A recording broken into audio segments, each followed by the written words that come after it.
Hello అండి, welcome to our channel mom and pumpkins. ఈ మధ్య అసలు దుమ్ములో మనం ఉంటున్నామో మన ఇంట్లో దుమ్ము ఉంటుందో అర్థం కావట్లేదు. ఆ ఫ్యాన్లకైతే మరీ దుమ్ము వారం వారం క్లీన్ చేసుకోవాలి. కొంచెం నెగ్లెక్ట్ చేసినా అంతే, ఇంకా ఫ్యాన్ తిరిగేటప్పుడు ఆ దుమ్ము అంతా మన మొహానే పడుతుంది.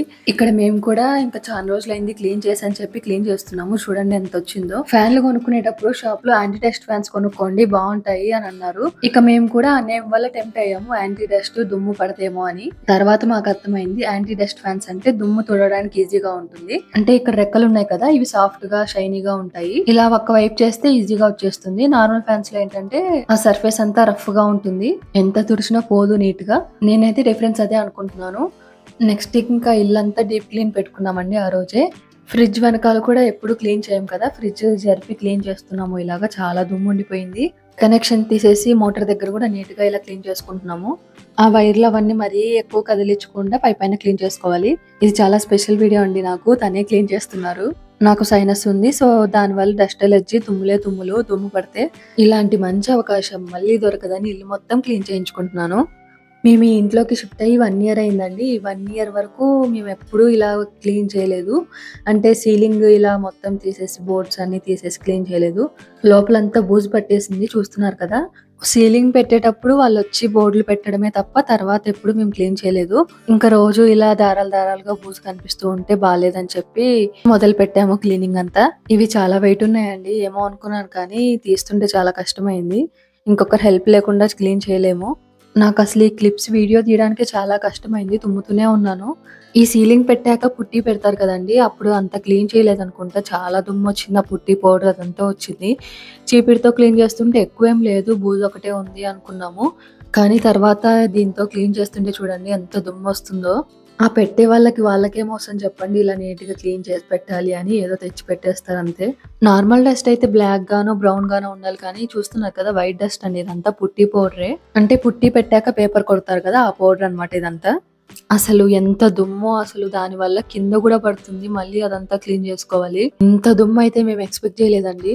ఈ పైనుంచి కిందకు తోయడమే కష్టం అనుకుంటే తర్వాత కింద వస్తువులన్నీ క్లీన్ చేసుకోవాల్సి వచ్చింది. చాలా కష్టపడ్డాం ఆ రోజంతా.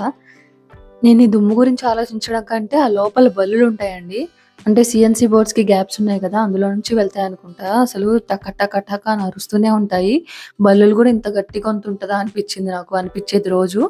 అలా క్లీన్ చేసేటప్పుడు ఎక్కడ మీద పడతాయా అని భయంతోనే సగం దూరంగా ఉన్నాను. మాకు ఆల్మోస్ట్ 2 hours పట్టిందండి మొత్తం క్లీన్ చేసి మొత్తం మళ్ళీ సెట్ చేయడానికి. ఇప్పుడు చాలా మంది సిఎన్సి కట్ పెట్టించుకుంటున్నారు, మాక్సిమం ప్రొఫైల్ లైట్ పెట్టించుకుంటున్నారు.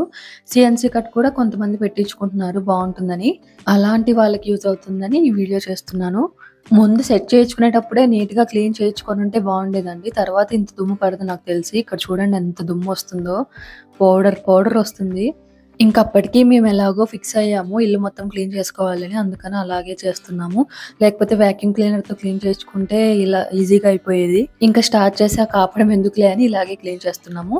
ఇది ఫెదర్ డస్టర్ కదా, దీంతో ఒకసారి క్లీన్ చేస్తున్నారు, మొత్తం దుమ్ము అంతా దులిపేస్తున్నారు. నా పరిస్థితి మామూలుగా లేదు, అదంతా కింద పడుతుంటే తుమ్ముతూనే ఉన్నాను. ఒకప్పుడు నేనే క్లీన్ చేసేదాన్నండి చిన్నప్పుడు అంతా. అసలు డస్ట్ పడేది బాగానే ఉండేది నాకు. మధ్యలో ఈ సైనస్ ఎందుకు వచ్చిందో గానీ ఏది పడట్లేదు, గాలి దుమ్ము ఏది పడట్లేదు. ఇంట్లో యూజ్ అవుతుందని 3-in-1 డస్టర్స్ తీసుకున్నానండి. ఒక దాంతో ఇలా దుమ్ము అంతా దులిపేసి నెక్స్ట్ ఇంకో టైప్ ఉంటుంది, దాంతో మళ్ళీ ఇంకొకసారి క్లీన్ చేస్తారు. అప్పుడు ఏమన్నా ఉన్నా చిన్న దుమ్ము అంతా మళ్ళీ వచ్చేస్తుంది. ఇదిగో చూస్తున్నారు కదా, ఇలా దీంతో మళ్ళీ క్లీన్ చేస్తున్నారు. నెక్స్ట్ టైం క్లీన్ చేసేటప్పుడు మరీ ఇంత దుమ్ము అయితే రాదనుకుంటున్నాను. అయినా ఇప్పుడెలా చెప్తాంలేండి, తర్వాత క్లీన్ చేసేటప్పుడు చెప్తాను. ఇలా పైనంతా దులిపేసుకున్నాక నెక్స్ట్ బోర్డ్స్ సెట్ చేయాలి కదా, దానికి కూడా చాలా దుమ్ము ఉంది చూడండి. దానికోసం నేనే రెగ్యులర్గా ఒక సొల్యూషన్ ప్రిపేర్ చేసుకుంటానండి, దాంతో క్లీన్ చేస్తున్నాను. నీట్గా పోయింది. ఆ సొల్యూషన్ స్ప్రే చేసేసి వెట్ క్లాత్తో తుడిచేస్తే నీట్గా ఉంది. ఈ అలర్జీ కష్టాలు అలర్జీ ఉన్న వాళ్ళకే తెలుస్తుందేమో. మీకు ఇలాంటివి ఏమైనా ఉంటే కామెంట్ చేయండి ఒకసారి. ఒక సైడ్ అంతా అయిపోయింది. నెక్స్ట్ ఇంకొక సైడ్ క్లీన్ చేసుకుంటున్నాము. ఇంకా మధ్యలో మా కన్వర్జేషన్ అనమాట. సీఎన్సీ కట్ అన్నావు. ఇప్పుడు తెలుస్తుందా సీలింగ్ క్లీనింగ్ ఎలా ఉంటుందో అని. కానీ పైన షీట్స్ పెట్టుంటే బాగుండేదేమో అండి. షీట్స్ పెట్టుంటే ఇంత దుమ్ము వచ్చేదే కాదు అసలు. అవసరం ఉండదు తీయడానికి కూడా. అది కూడా కనుక్కుంటున్నాము. వైట్ అక్రిలిక్ షీట్ పెడతారు ట్రాన్స్పరెంట్‌ది. దానివల్ల లైటింగ్ ఇంకా బాగుంటుందంట. బట్ ఇదొక ఎక్స్‌పీరియన్స్. ఎప్పుడో 1 ఇయర్‌కి ఒకసారే కదండీ క్లీన్ చేసుకునేది. ఒక్కరోజు కష్టపడితే తర్వాత 1 ఇయర్ హ్యాపీగా ఉండొచ్చు కదా! ఫీల్ బావుంటుంది. ఎవరి ఆలోచనలు వాళ్ళవి. ఇది కూడా నచ్చిన వాళ్ళు చాలా మందుంటారు. ఓన్లీ సీఎన్సీ లైటింగ్ వేసుకొని ఎంత బావుంటుందో మూవీ చూసినా, అన్నం తిన్నా ఎంత బావుంటుందో ఆ ఫీలే బావుంటుంది. సో, దానికోసం తప్పదు ఇలాంటి కష్టాలు. మన ఇల్లు మనం ఇష్టంగా కట్టించుకున్నది మనం క్లీన్ చేసుకుంటున్నాము అంతే కదా! మొత్తం అన్ని వైపులా క్లీన్ చేసుకునేసరికి చాలా అలసిపోయారు. పైన క్లీన్ చేసేసరికి కింద చూడండి ఎంత దుమ్మొచ్చిందో. ఇంకా కింద మొత్తం క్లీన్ చేసేసరికి మా పనయిపోయింది. ఇంకా షీట్స్ క్లీన్ చేసేటప్పుడు కూడా కిందేమో పెట్టలేము. నుంచోబెట్టి క్లీన్ చేయాల్సొచ్చింది. ఇంకా ఇలా క్లీన్ చేసేటప్పుడు రోప్ లైట్ ఏమో జరిగిపోతూ ఉంది. అదెక్కడ కింద పడుతుందేమో అని అదొక టెన్షను. నేనైతే ఇక్కడ మధ్య మధ్యలో నా మొహం చూసుకుంటున్నాను. ఫేస్ క్యామ్ ఆన్ చేసి ఎలా ఉందా అని. తుమ్ముతూనే ఉన్నాను కదా! ఫేస్ అంతా రెడ్‌గా అయిపోయింది. ఇంకా ఆల్మోస్ట్ అన్ని సైడ్స్ అయిపోయిందండి. టీవీ యూనిట్ సైడే ఉంది. అది లాస్ట్‌లో క్లీన్ చేస్తున్నాము. ఈ ప్లేస్‌లో కూడా చాలా దుమ్మొచ్చింది. మీరే ఒకసారి గమనించండి ఎంతొచ్చిందో.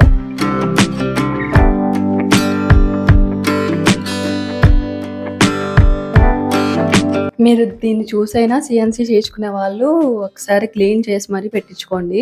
చూడండి తన హెడ్ అంతా అసలు దుమ్ము దుమ్ము అయిపోయింది.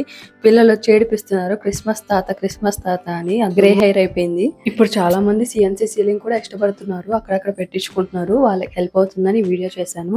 కొంచెం వర్క్ అయితే ఉంటుంది కానీ లుక్ వైజ్ బాగుంటుందండి. క్లీన్ చేస్తుంటే రోప్ లైట్ కింద పడిపోయింది. మళ్ళీ అదంతా సెట్ చేసుకొని మళ్ళీ ఇవి బోర్డ్స్ అన్ని క్లీన్ చేసుకొని నీట్ గా సర్దుకున్నాం ఫైనల్లీ. ఎక్కడికక్కడ గుర్తు పెట్టుకొని ఏ ప్లేస్ లో ఆ ప్లేస్ లోనే పెట్టుకోవాలండి. కన్ఫ్యూజ్ అయ్యామా షేప్ మొత్తం పోతుంది. పజిల్ గేమ్స్ ఉంటాయి కదండి, ముక్కలు ముక్కలు చేసి మళ్ళీ అతికించడం అలా ఉంటది అనమాట. ఈ వీడియో మీకు కొంచెమైనా హెల్ప్ అయిందని అనుకుంటున్నాను. ఇంకేమైనా డౌట్స్ ఉంటే కమెంట్ చేయండి, తప్పకుండా రిప్లై ఇస్తాను. చాలా మంది వీడియోస్ చూస్తున్నారు కానీ సబ్స్క్రైబ్ చేయట్లేదు.